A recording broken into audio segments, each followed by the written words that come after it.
اللہ الرحمن الرحیم۔ آج میں جو وظیفہ لایا ہوں وہ ہے سورہ لہب کا وظیفہ، دشمن دفع ہونے کے لیے۔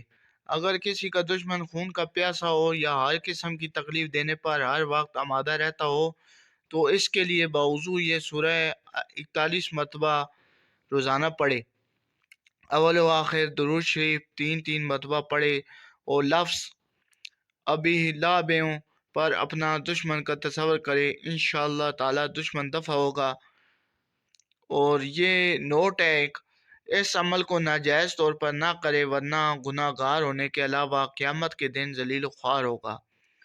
ٹھیک ہے، یہ عمل آپ نے تب کرنا ہے جو آپ کو دشمن ستاتا ہو، بہت زیادہ ستاتا ہو اور آپ تنگ ہو گئے ہوں، تب یہ عمل کرنا ہے، ناجائز طریقے سے نہیں کرنا۔ ٹھیک ہے، ناجائز کسی کے اوپر نہیں کرنا، پھر آپ آخرت میں بھی ذلیل و خوار ہوں گے۔ ٹھیک ہے، دوسرا یہ بھی کر سکتے ہیں ظالم دشمن کی بربادی کے لیے، اس صورت کو باوضو روزانہ 3000 مرتبہ پڑھے، انشاءاللہ تعالی دشمن تباہ و برباد ہوگا۔ صرف جائز کام کے لیے کرے، ناجائز استعمال نہ کرے، اور یہ عمل کرنے سے پہلے کسی عالم دین سے مشورہ ضرور کرے۔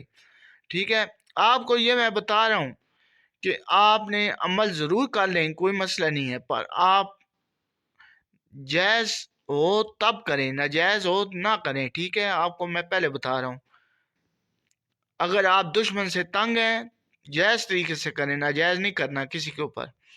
اور میری اس ویڈیو کو لائک کر دیں، شیئر کر دیں اور سبسکرائب کر دیں میرے چینل کو، شیئر لازمی کیا کریں کیونکہ کسی کا فائدہ ہو سکتا ہے۔ ٹھیک ہے، وہ دعا میں لازمی یاد کیا کریں مجھے۔